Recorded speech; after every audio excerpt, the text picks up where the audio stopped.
Quand j'avais commencé à faire des studios à Paris, on se foutait de moi. Il va y avoir 2 appartements qui vont payer le crédit, les impôts, les charges, et le reste ne va être que du pur cash flow. 5 studios à Paris entre 2017 et 2019, un immeuble en 2020 et 4 immeubles en 2021. J'ai pu enchaîner sur des immeubles sans calcul de taux d'endettement en SCI.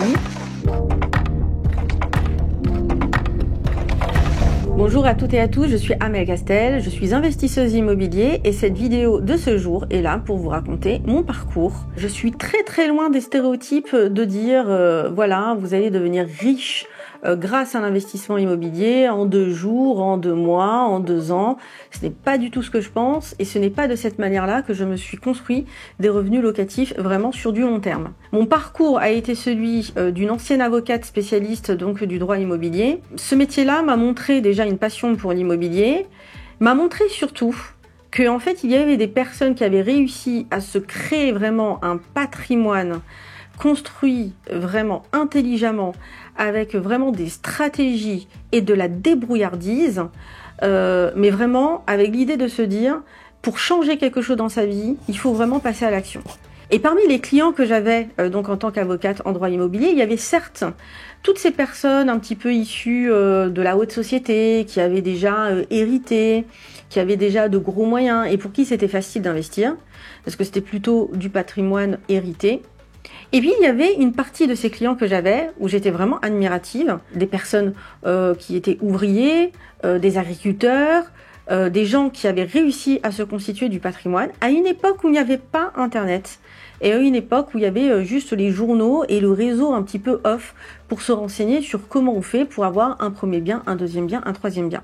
C'est vraiment ces personnes-là, et d'ailleurs je suis en contact avec certaines d'entre elles qui m'ont inspirée. Et qui m'ont fait dire, là, pour investir dans l'immobilier, en fait, il faut que je les écoute. À l'époque, donc on était aux alentours de 2013-2014, je voyais pas du tout ce qui se passait sur les réseaux sociaux. Il y avait pas autant de réseaux sociaux qu'aujourd'hui. Il y avait certaines personnes qui parlaient d'investissement, mais pour moi, c'était plus de l'arnaque qu'autre chose. Et c'est vraiment ces personnes-là, lorsque j'ai été avocate, qui m'ont montré la méthodologie pour avoir du résultat. D'ailleurs, à ce titre, si vous êtes intéressé pour faire les choses par vous-même et gratuitement, j'ai créé une formation de 30 minutes qui s'appelle ImmoStarter et où je vous montre comment faire les choses par vous-même avec ma méthodologie qui m'a permis d'avoir 39 biens immobiliers locatifs et ma résidence principale en 8 ans. Il suffit pour ça de cliquer sur le lien qui se trouve autour de la vidéo ou encore de scanner le QR code que vous avez face à vous sur l'écran ou encore de commenter la vidéo en marquant le mot investissement. Et vous aurez immédiatement accès à cette formation ImmoStarter. Donc pour le coup, ces clients-là m'ont montré la méthodologie et m'ont indiqué qu'en fait au départ, il fallait, je voulais faire les choses par moi-même, y consacrer un minimum de temps. C'est la raison pour laquelle j'ai quitté le métier d'avocat pour aller vers le métier de juriste d'entreprise en CDI dans une grande entreprise pour avoir un peu plus le temps de pouvoir commencer à faire des visites. Parce qu'en tant qu'avocate, je bossais pratiquement 6 à 7 jours par semaine. Si vous êtes avocat, vous savez de quoi je parle. Et donc, en tant que juriste en entreprise, je me suis retrouvée confrontée à une très grosse concurrence. Il y avait beaucoup de personnes qui avaient des diplômes en droit. Et donc, je n'ai pas pu suffisamment négocier mon salaire au-dessus de 1 750 € par mois. Ça m'a jamais fait dire que je ne pouvais pas avoir donc de résultats sur l'investissement immobilier. Mais lorsque, en 2014, je commence à être juriste, j'espérais quand même avoir une évolution de carrière assez rapide. Ça n'a pas du tout été le cas. C'est paradoxalement la meilleure chose qui me soit arrivée dans la vie parce que ça m'a amené à me faire dire mais il faut vraiment que tu aies des compléments de revenus à côté parce que ton manager ne te laissera pas avoir une évolution de carrière. C'est allé jusqu'au point où j'ai vécu un burn-out et ce burn-out m'a amené à me faire dire qu'il fallait vraiment que maintenant j'ai touché le fond de la piscine, que j'ai des revenus donc par l'immobilier. Ça m'a pris quand même 3 ans pour me remettre en question, pour me lancer, parce que j'avais beaucoup de peur. J'avais la peur de faire des erreurs, j'avais la peur d'avoir des locataires qui ne me payent pas, j'avais la peur d'être bloquée par la banque, j'avais peur de tout. Et donc, c'est 3 ans que je regrette aujourd'hui, parce que c'était 3 ans où j'étais en condition de pouvoir investir dans l'immobilier, mais où finalement, je l'ai pas du tout fait, parce que j'avais peur de tout, et j'avais l'entourage aussi. Marie-toi d'abord, achète d'abord ta résidence principale, attends que les taux baissent plutôt, attends que les prix baissent aussi. Je vais vous dire tout de suite, je vais vous faire gagner du temps, vous n'aurez jamais une période où les taux baissent et où les prix baissent. Et donc, j'arrive jusqu'en 2017, où en 2017, vraiment encore une contrariété qui a été un déclic, comme quoi, quand il vous arrive des pépins, quand il vous arrive des contrariétés, il faut toujours en tirer la valeur et apprendre quelque chose de ce qui vous arrive. C'est que mon manager décide enfin, après des années on va dire, de conditions de travail qui étaient pas du tout bonnes et en me faisant espérer une augmentation, il daigne enfin m'offrir une augmentation de 1 000 € brut annuels. Et là, ça a été vraiment un choc pour moi parce que je me suis dit, mais j'ai fait des années d'heures supplémentaires pratiquement qui étaient limite pas rémunérées pour finalement arriver à avoir 1 000 € brut annuels. Alors, c'est beaucoup d'argent pour beaucoup de monde, mais je m'étais dit, mais là, au secours, comment je vais faire pour assurer ma retraite? Le jour de mes 35 ans, je vais, drôle d'idée, mais très bonne idée au final, je vais faire une simulation sur mon niveau de retraite et on est à 1 100 € brut par mois. Et là, je me suis dit, mais là, ça va pas, en fait. 1 100 € brut par mois pour autant d'études, pour quelqu'un qui vraiment a envie de vivre décemment et obtenu la retraite à l'âge de 70 ans. Donc, il fallait que je bosse encore 35 ans pour avoir 1 100 € brut de retraite. Pour moi, c'était hors de question. Et là, je décide de me lancer quoi qu'il arrive. Ça a été pour moi une année décisive parce que ça a été une année pour moi de prise de confiance. J'ai fait ma méthodologie, mes petits devoirs exactement comme ce que mes clients investisseurs quand j'étais avocate m'avaient recommandé de faire, aller visiter, aller sur le terrain et me créer un réseau off-market par moi-même. À l'époque, j'habitais à Paris même, dans une petite chambre de bonne, et j'avais décidé de me challenger et de me dire, mais ce que je loue aujourd'hui à des propriétaires bailleurs à Paris, dans le 15e, dans le 16e, mais pourquoi pas l'acheter moi finalement, faire la même chose, devenir propriétaire de petits studios à Paris, parce que les gens s'arrachent ce genre de studio, et en plus j'étais rassurée par le fait de rester à proximité de là où j'habitais déjà. Je me souviens très bien de cette date décisive du 11 mai 2017, où là quand je rentre dans le studio, je sais que c'est le studio qu'il fallait que j'achète. Un studio de 15 mètres carrés à côté de l'avenue Foch, que j'ai toujours d'ailleurs encore aujourd'hui, et qui, selon mes calculs, allait me rapporter 325 € de cash flow par mois. D'ailleurs, c'est toujours un cash flow que j'ai aujourd'hui. Le cash flow, c'est la trésorerie positive que l'on obtient donc une fois qu'on a payé le crédit immobilier, les charges, les impôts. Et donc, ce premier bien-là, j'ai pu l'obtenir parce qu'en amont, j'ai fait une recherche bancaire, beaucoup d'agences qui m'ont dit si déjà vous achetez un premier bien, c'est très bien, mais épargnez plus et on vous prêtera qu'un seul bien. Donc jusqu'au jour où en amont de cette première visite, je vois un banquier qui me dit écoutez, si vous me mettez un peu plus d'épargne, donc je fais des petits boulots à côté et j'y arrive, mais si vous mettez un peu plus d'épargne, je vous accompagnerai sur un premier bien locatif, mais pourquoi pas un deuxième et plusieurs, mais il me faut de la rentabilité. Lorsque ce bien-là m'a été présenté, il était à 160 000, j'arrive à le négocier à 110 000 € à cause d'une contrainte qui était liée au règlement de copropriété que j'ai pu depuis résoudre. Et pour le coup, ça m'a permis vraiment d'avoir de la rentabilité, d'avoir ces 325 € de cash flow mensuel net d'impôts. Je me souviens le 7 septembre 2017, quand je sors du notaire avec l'acte de propriété, je dis à ma maman, mais est-ce que tu te rends compte que cet appartement-là, quand je vais le mettre en location, il va me rapporter 325 € par mois? Jamais mon employeur m'aurait donné ça, ou alors j'aurais dû attendre peut-être 10 ans pour avoir ça. Et je crois que c'est la première fois que ma mère s'est rendue compte de ce que je faisais réellement. Et pour le coup, le banquier, quand il a vu ce premier bien-là et qu'il a vu que sur les comptes, il y avait plus d'argent qui rentrait que ce qui en sortait, c'est là qu'il m'a dit, écoutez, si vous recommencez à faire la même chose, je vous suivrai, mais il faut continuer à faire la même stratégie, des biens studios bien placés, avec un prix raisonnable, quelque chose qui correspond vraiment à votre profil. Et c'est là que je continue à faire une deuxième opération, une troisième et une quatrième sur l'année 2018.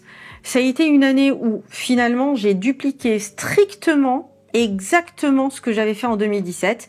Des studios à peu près de 15 mètres carrés, toujours dans le 16e arrondissement de Paris, et toujours qui me rapportaient à peu près 300-350 euros de cash flow.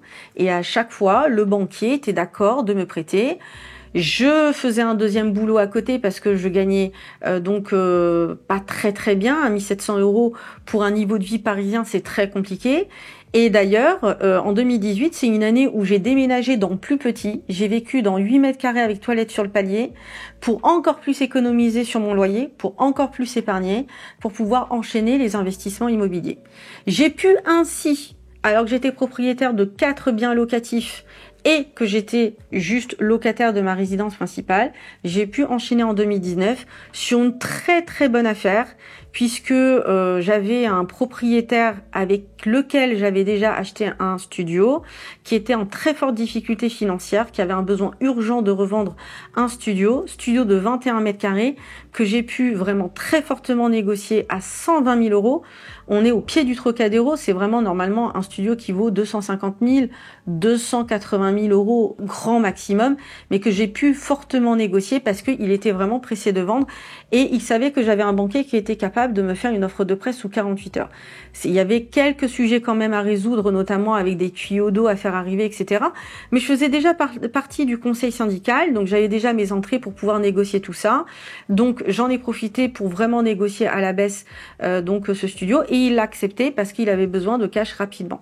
Ça a été une opportunité énorme pour avoir ce cinquième studio à Paris en 2019 qui me rapporte près de 500 euros de cash flow aujourd'hui, net d'impôts, net de charges. Donc, c'est l'histoire de mes 5 premiers studios que j'ai fait à Paris, de mes 5 premiers biens locatifs entre 2017 et 2019. Je vous précise que je ne fais que raconter mon parcours. Je suis pas en train de vous dire que vous devez faire exactement la même chose parce que justement, dupliquer ce genre de résultats sur des biens en nom propre, parce que jusque-là, j'ai fait tout ça en nom propre, c'est aujourd'hui beaucoup plus compliqué. Pourquoi ? Parce que lorsque on arrive en 2020, il se passe quelque chose qu'on a tous vécu, c'est le confinement. Confinement lié au Covid et avec un bouleversement du marché immobilier.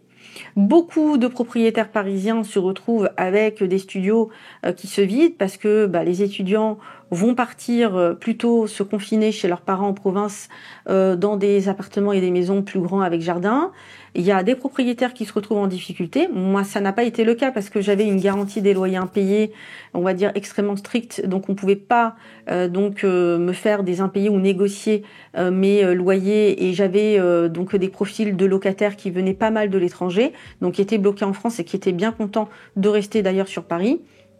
Mais ce qui s'est passé, c'est que moi j'ai changé d'orientation en me disant il y a peut-être pas que Paris, je vais peut-être commencer à diversifier et je vais peut-être commencer à aller sur des immeubles de rapport à l'issue du confinement. Et c'est ce que je fais.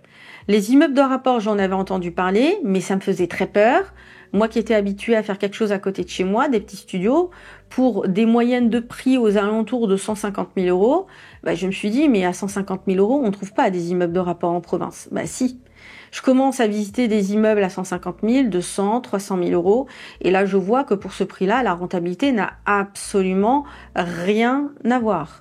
Donc, je fais mon premier achat d'immeuble, notamment en 2020, avec un cash flow. Je vous le dis tout de suite, sur tous mes immeubles, on est sur des cash flows entre 700 et 1000 euros par immeuble, mais parce que la stratégie est toujours celle de se dire, je prends des immeubles avec à peu près 4-5 appartements à chaque fois, où il va y avoir 2 appartements qui vont payer le crédit, les impôts, les charges, et le reste ne va être que du pur cash flow, de la trésorerie positive. Et je précise, net de charges et net d'impôts. Je le dis toujours, c'est très important de parler des impôts, des charges, parce que c'est ça la réalité de l'investissement immobilier. J'ai multiplié ce genre d'opérations, notamment en 2021, qui a été une très grosse année. Grâce à une banque qui a commencé à me suivre, notamment en SCI, puisque moi, je commençais à arriver au niveau des 35% de taux d'endettement en nom propre. Et cette banque-là m'a dit, OK, étant donné que vous êtes toujours sur un taux d'endettement qui est contenu parce que vos biens que vous avez faits en nom propre sont très rentables, en SCI, j'accepte de vous suivre, mais à partir du moment où les biens resteront rentables et sans calcul de taux d'endettement. Et ça, je vous le dis tout de suite, il n'y a que quelques conseillers bancaires et banquiers qui le font. Vous allez voir le banquier qui est en bas de chez vous, il va vous dire, si vous continuez en SCI ou que vous le fassiez en nom propre, de toute façon, moi, je calcule tout dans la globalité, il ne faut pas que vous dépassiez les 35%. C'est grâce à ce type de contact bancaire que j'ai pu enchaîner ensuite en SCI. Alors moi, ça me bloquait un petit peu de faire les choses en SCI parce que je me disais, mais l'argent ne va pas tomber sur mon compte à moi. Et puis le fait d'être associé, ça me dérangeait dans mon indépendance, dans le fait de vouloir faire les choses toute seule. J'ai pu donc aménager la SCI de telle manière à laisser très peu de part à ma maman, ce que la banque a accepté. Et il faut savoir que d'ailleurs, il y a des changements de part que vous pouvez faire en cours de vie d'une SCI s'il y a besoin. Mais c'est comme ça, en fait, que j'ai pu enchaîner sur des immeubles sans calcul de taux d'endettement en SCI. Et c'est comme ça que j'ai pu enchaîner. Notamment en 2021, j'ai fait 4 immeubles supplémentaires. Donc souvenez-vous, 5 studios à Paris entre 2017 et 2019, plus un immeuble en 2020 et 4 immeubles ensuite, donc cette année 2021, avec une banque qui acceptait de faire le financement de 2 opérations par 2 opérations. C'était une année où je voulais accélérer. Pourquoi ? Parce que je savais qu'il y avait des restrictions bancaires qui allaient arriver à compter du 1er janvier 2022 et j'avais peur que ça puisse encore me bloquer pour le futur. Donc là, c'est vraiment une stratégie que je ne recommande pas de faire pour une personne qui est totalement novice. Moi, je ne l'étais pas. Ça a été une grosse année administrative, beaucoup de locataires à placer, quelques travaux à faire, mais je ne regrette pas du tout parce que c'est ça qui m'a fait vraiment monter en gamme sur mes revenus locatifs. Je précise que pendant cette période-là, j'étais toujours avec mon CDI, en parallèle de mes investissements locatifs, CDI que je vais conserver jusqu'en 2022. 2022, c'est une année où j'ai continué à faire 2 immeubles cette année-là, toujours avec cette banque qui me suivait sur mes investissements en SCI sans calcul de taux d'endettement et toujours sur un ratio de cash flow, comme je le voulais indiquer tout à l'heure, aux alentours de 700 000 € de cash flow par immeuble. Alors là-dessus, qu'est-ce qui s'est passé? C'est que j'ai un tout petit peu ralenti le rythme parce que en investissement immobilier, on ne fait jamais une trajectoire comme celle-ci continuellement. Il y a toujours un petit peu des pauses qu'il faut faire. J'ai fait les choses en fonction de ce que je voulais aussi faire par rapport à ma vie personnelle. Parce que, il faut savoir qu'en 2021, je donne naissance à mon premier enfant et j'envisageais de continuer à construire ma vie de famille. Donc ça a beaucoup joué sur le fait de ralentir un peu, de continuer à faire des travaux jusqu'au bout, de mettre en place aussi des appartements plutôt sur du haut de gamme et plutôt sur de la location courte durée, ce qui a encore plus dupliqué mes revenus locatifs de manière importante. Il faut savoir que un appartement dans un immeuble de rapport peut me rapporter à lui seul 1 500 € de cash flow positif. Donc ça peut aller très très haut en fonction de l'emplacement. Très concrètement, ensuite, après ces 7 immeubles de rapport et ces 5 studios, donc on est sur un total de 39 biens locatifs, je décide de m'engager sur l'aventure de l'achat de la résidence principale. Alors là, sur l'achat de la résidence principale, je vous avoue que j'ai un peu stressé. J'ai un peu stressé parce que jusque-là, être locataire de ma résidence principale ne me dérangeait pas. Mais quand on commence à construire sa vie de famille, je me suis mariée, j'ai eu un enfant en 2021, j'en ai eu un deuxième en 2024. Et bien là, on voit les choses différemment et on se dit que peut-être pour la stabilité familiale et par rapport à l'âge, parce qu'en 2024, j'avais 42 ans, même si je dis que j'ai 25 ans, en fait c'est plutôt 25 ans hors taxe, et avec une très bonne taxe. Mais bon, à 42 ans, quand on est mère de famille, on se pose des questions, on se dit, est-ce que c'est peut-être pas temps aussi d'avoir sa sécurité pour plus tard? C'est paradoxal, parce qu'avec 32 biens locatifs, on pourrait me dire, mais t'as déjà ta sécurité. Mais la résidence principale, voilà, c'était vraiment le lieu où je voulais faire ma propre déco, mes propres travaux. C'est vraiment être chez soi et encore plus protéger mes enfants. Et donc pour le coup, mon banquier ne m'a fait absolument aucune difficulté parce que je me suis construit un CV d'investisseuse immobilier. Ça, c'est extrêmement important. Au-delà d'une vidéo qui consiste à vous dire, voilà, j'ai cumulé des biens, etc. En fait, ce que le banquier va regarder et ce que surtout les banquiers spécialistes de l'investissement immobilier vont regarder, ils vont regarder quel type d'emplacement vous avez fait, quel type de bien vous avez fait. et comment vous avez pu gérer financièrement. Ma force a toujours été de faire quelque chose en fonction de mon profil, de jamais me comparer à ce qui se passe sur Internet, parce que sur Internet, quand j'avais commencé à faire des studios à Paris, on se foutait de moi. On me disait, mais attends, c'est pas le plus rentable, mais c'est nul, pourquoi tu ne fais pas des immeubles directement? Mais moi, j'étais vraiment ancrée dans l'idée de faire quelque chose qui correspondait à mon profil, à ma sécurité, quelque chose à proximité de chez moi. Et donc, je regrette pas d'avoir fait ces 5 studios à Paris. Et ça m'a servi d'ailleurs de beau CV d'ailleurs par la suite. Et ensuite, sur mes immeubles, la banque a vu que je réussissais à gérer, que j'avais réellement du cash flow, que même si j'avais fait une grosse année d'investissement en 2021, j'avais pu appliquer ma méthodologie vraiment à la lettre de ce que je faisais depuis 2017. Donc vraiment étape par étape, sur tous les éléments qu'il faut faire pour bien louer un bien, toutes les garanties des loyers impayés, etc. Et donc c'est pour toutes ces raisons-là que vraiment l'achat de la résidence principale a pu se faire.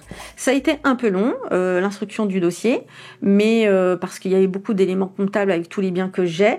Voilà, faites attention, ne négligez pas aussi tout le côté administratif, parce que plus vous avez des biens, plus il faut aussi gérer l'administratif. Moi, j'ai mis en place une méthode qui me permet vraiment de tout faire correctement et qui me demande très peu de temps. Mais au début, si vous le savez pas, ça vous prend du temps. Et donc, pour le coup, l'ensemble de tout ça m'a amené à avoir une banque qui m'a suivi sur l'achat de ma résidence principale sur Paris pour un montant de 700 000 €. Donc, c'est génial, c'est énorme. Je dis d'ailleurs un grand merci encore une fois à mon banquier. Et pour le coup, c'est le résultat vraiment d'un parcours qui s'est fait sur le temps, en 8 ans, et pas du tout l'idée de vous dire, voilà, devenir millionnaire en 2 jours, en 2 mois, quitter son job comme ça en 6 mois, en 2 ans. Pour moi, je n'y crois pas. Je crois plutôt dans la construction d'un patrimoine pour se créer une sécurité financière pour soi-même, pour ses enfants, et vraiment pour construire sa retraite. Avec tout ce qui se passe en politique en ce moment, je pense que déjà dépendre de soi-même, c'est le mieux. Voilà pour mon parcours en investissement immobilier. N'hésitez pas à me poser toutes vos questions. J'y répondrai en toute transparence en commentaire. Si vous voulez commencer à faire les choses par vous-même, il y a une formation qui s'appelle ImmoStarter, qui est gratuite, qui dure 30 minutes. C'est l'application stricte de ma méthode que vous allez retrouver dans cette formation. Vous pouvez la retrouver en cliquant sur le lien qui se trouve autour de la vidéo, ou encore de scanner le QR code qui est devant vous sur l'écran, aussi en commentant investissement en commentaire de cette vidéo. Je vous dis à très bientôt pour une nouvelle vidéo.